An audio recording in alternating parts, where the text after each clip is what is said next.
Okay, here we have my next fully completed project. This is a kitchen dining room table. It's somewhat picnic table inspired by the design. I did not design this. This is for a customer in Marysville, Washington. And they actually sort of designed this thing by sending me a lot of photos on the internet saying, can you make it look like this? And can you have the color just like that?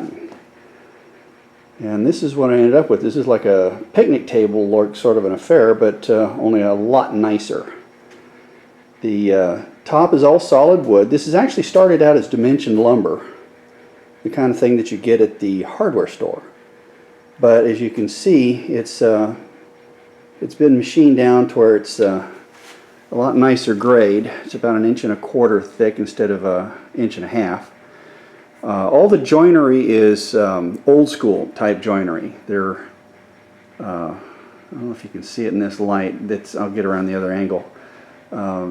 Everything is pinned and tongue and grooved. All of the boards are tongue and grooved together. All of the joints are held together with these wooden pins. Now this is very old world type joinery. In fact, the only thing that's holding this entire table together is geometry and a little glue. There's not a piece of metal in it. So no screws, no nails, no nothing. So, and you can see little variations in the surface. I'm getting an angle here on the reflection. You can see there's a lot of character in the grain that shows through. Now the finish, this is the first time I've ever done one this large, but this is sometimes called flame aging, sometimes called carburizing, sometimes called flame tinting.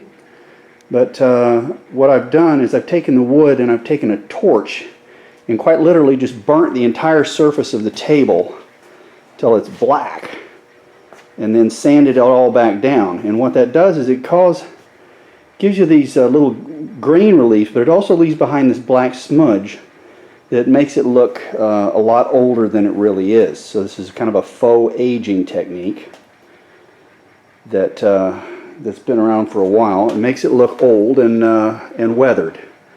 Looks somewhat distressed.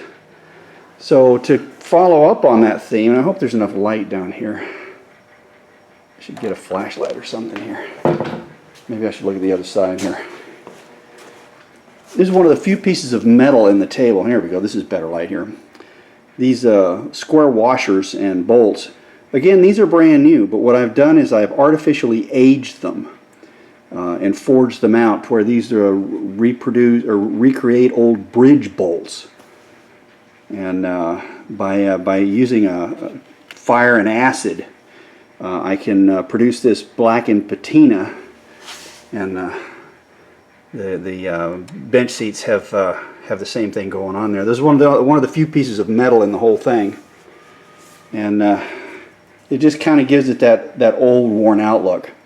So the width of the benches are just a little bit narrower than the width of the feet, so you can see, so that the benches can be pushed in or pulled out.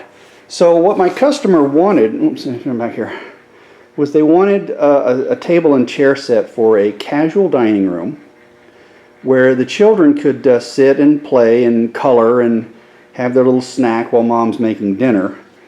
So with that in mind, I made a very durable finish for the top. This is 6 coats actually of Minwax polyurethane, semi-gloss.